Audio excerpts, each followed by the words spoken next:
Matter पढ़ रहे थे हम लोग, अब इसमें आगे पढ़ेंगे। एक बार और देख लेते हैं मैटर के बारे में। ढेर सारी डेफिनेशन हम लोगों ने सुनी है और देखेंगे मैटर क्या है। ठीक है, matter is defined as a anything that, ठीक है, anything that occupies a space and having a mass, ये हमारा होता है मैटर।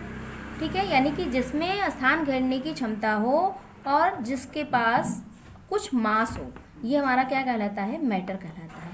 आज हम मैटर के जो सॉलिड लिक्विड गैस जो पार्ट हैं उनके कंपैरेटिविटी को पढ़ेंगे, यानी कंपैरिजन करेंगे। तो सबसे पहले देखिए, हमने पढ़ा था सॉलिड, देन लिक्विड और गैस, गैसेस लिखेंगे। ठीक है, ये है हमारे कैरेक्टर।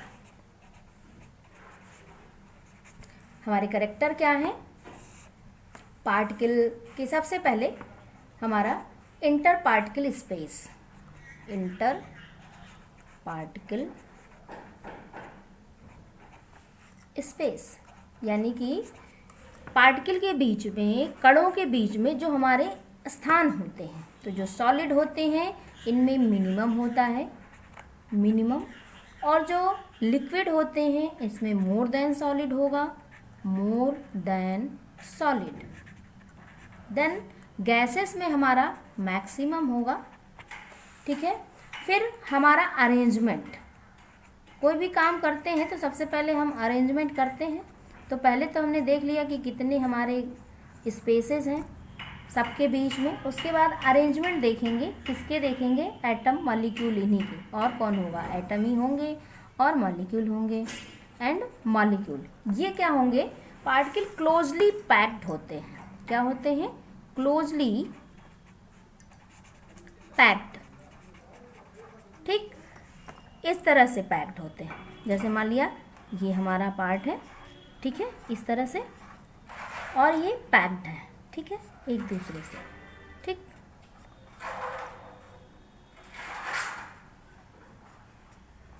ठीक, ये पैक्ड है। ठीक है, ये हमारे पैक्ड है। उसके बाद हमारे इसमें ये होते हैं लेस कम्पैक्ट, क्योंकि ये एक दूसरे से इस तरह से नहीं जुड़ सकते हैं। जस्ट लाइक हमने एक बीकर ले लिया और इसमें जो है हमने पार्टिकल को इस तरह से दिखा दिया, इस तरह से मूवमेंट करते हैं। ठीक है, इस तरह से मूवमेंट इनको हम दिखा दिया। अब आती है बात हमारी कि इसमें क्या होता है, ये तो और भी कम होते हैं, लीस्ट कम्पैक्ट होते हैं, कम्पैक्ट। ठीक, कैसे, जैसे मान लिया हमने ये लिया, कोई हमारा कंटेनर हो और इसमें ये हम कुछ बॉयल कर रहे हों, ठीक है, तो ये इधर जा रहे होंगे, क्या पता ये इधर जा रहे हो, ये इधर जा रहे हो, इस तरह से हमारा ये इस तरह से कंपैक्ट होते हैं। इसमें लेस कंपैक्ट होते हैं इन कंपैरिजन टू सॉलिड, इसमें क्लोजली पैक्ड होते हैं और इसमें लीस्ट कंपैक्ट होते हैं। ठीक, अब आते हैं कि हम जो अरेंजमेंट कर दिया, ये तो अरेंजमेंट ठीक था एटम और मॉलिक्यूल का, लेकिन अब और मूवमेंट भी तो करते होंगे, क्या करते हैं या नहीं करते हैं, मूवमेंट क्या है। ठीक है, मूवमेंट ऑफ एटम और मॉलिक्यूल क्या है, एटम का भी और मॉलिक्यूल का, ऐसा नहीं केवल एक ही जानेंगे हम। ठीक है, देखिए मूवमेंट तो सभी करते हैं, चाहे वो सॉलिड वाला हो, चाहे वो लिक्विड वाला हो, चाहे वो गैस वाला हो, लेकिन इनकी पोजीशन देखिए, ये अबाउट देयर ओन पोजीशन, अपनी ही पोजीशन पे ये रहेंगे, है ना, यानी ये कहीं जाएंगे नहीं, अपनी पोजीशन पे ही मूवमेंट कर लेंगे। जैसे मान लिया यहाँ बैठे हैं तो यहीं पे ये हिल लेंगे, ठीक है, यहाँ से थोड़ी सी ऐसे ऐसे हो जाएंगे। उसके बाद हमारे जो लिक्विड हैं वो कैसे, वो थोड़ा थोड़ा अपने जो है कंटिन्यूअस मोशन करते रहेंगे, हो सकता है स्पेस भी चेंज हो जाए। ठीक है, कंटिन्यूअस मोशन करते हैं, मोशन। देन हमारे जो गैस वाले हैं वो क्या करेंगे, ये तो रैंडम मोशन करेंगे, है ना, सबको पता है, सरफेस भी छोड़ के भागने की कोशिश करते हैं, है ना, रैंडम डायरेक्शन। ठीक, उसके बाद ये हमारी 1 2 3 क्वालिटी तो हो गई। अब तीसरा देखते हैं, 4 देखते हैं, तीसरा हो गया मूवमेंट, इंटर पार्टिकल अट्रैक्शन। अब अट्रैक्शन कैसा होगा, यहाँ पे क्या होगा, या कम होगा या ज़्यादा होगा, attraction between atom and molecule. ऐसा देखते हैं। तो अट्रैक्शन यहाँ पे आपने देखा कि ये क्लोजली पैक है, तो जाहिर सी बात है यहाँ अट्रैक्शन फोर्स ज़्यादा होगा, है ना, यानी कि मजबूत होगा और वेरी स्ट्रांग। ठीक, और जब हम लिक्विड में आएंगे तो ये कैसे होंगे, इनके कंपैरिजन में ये स्ट्रांग कम होंगे, तो आप कह सकते हैं कि लेस स्ट्रांग है। ठीक है, इसी तरह से यहाँ आएंगे तो ये लेस नहीं रह गए, क्योंकि इनके बीच में अट्रैक्शन फोर्स तो है ही नहीं, यानी कि वेरी वीक, वेरी वीक।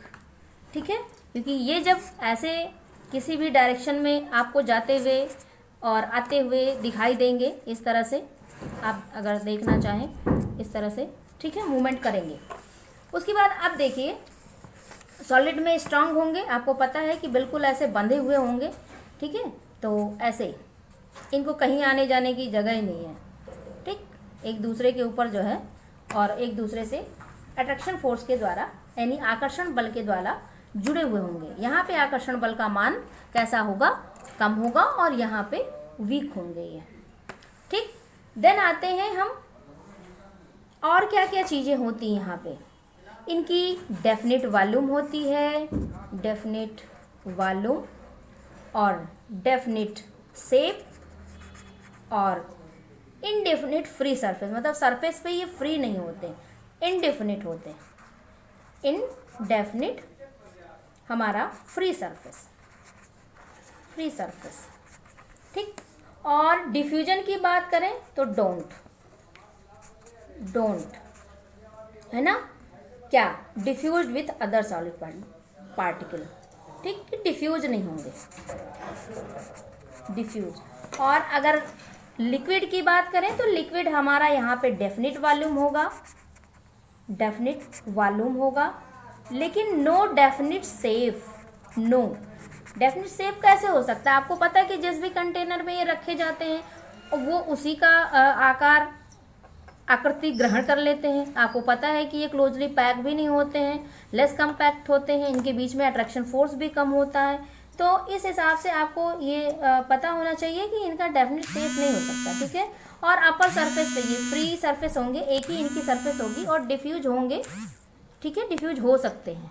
ठीक, और गैस में आएंगे तो इनका कोई ना ही डेफिनेट वॉल्यूम होता है, no definite volume and no definite shape and no free surface, ऐसा कुछ भी नहीं होता है। और ये रैपिडली जो है डिफ्यूज होते हैं किसी भी गैस पार्टिकल के साथ, रैपिडली डिफ्यूज होते हैं। ठीक, अब आते हैं energy possessed bye particle. Energy क्या है यहाँ पर, ठीक है, तो यहाँ पे देखिए जो हमारे सॉलिड है इनके पास काइनेटिक एनर्जी कैसी होगी, काइनेटिक एनर्जी मॉलिक्यूल की लीस्ट होगी। ठीक है, यहाँ पे काइनेटिक एनर्जी जो होगी, काइनेटिक एनर्जी वो हमारी लार्ज होगी, और गैसों में काइनेटिक एनर्जी हमारी वेरी लार्ज होगी, क्योंकि आपको पता है कि जब इन्हें हीट किया जाए तो यहाँ पे एनर्जी आप दीजिए, मगर बहुत टाइम लगता है इनको अट्रैक्शन फोर्स से अलग करने के लिए, है ना। फोर्स अट्रैक्शन होता है, क्लोजली कंपैक्ट होते हैं, इनके बीच में गैप नहीं होता है, और इनके बीच में होता है तो इनके पास kinetic energy in comparison to this ज़्यादा होती है, और यहाँ तो बहुत ही ज़्यादा होती है। ठीक है, ये हमारे कुछ कैरेक्टर थे इसके। अब हम इसके बारे में पढ़ेंगे और डिटेल पढ़ेंगे कि इनकी जो मेन काइनेटिक थ्योरी है वो क्या होती है।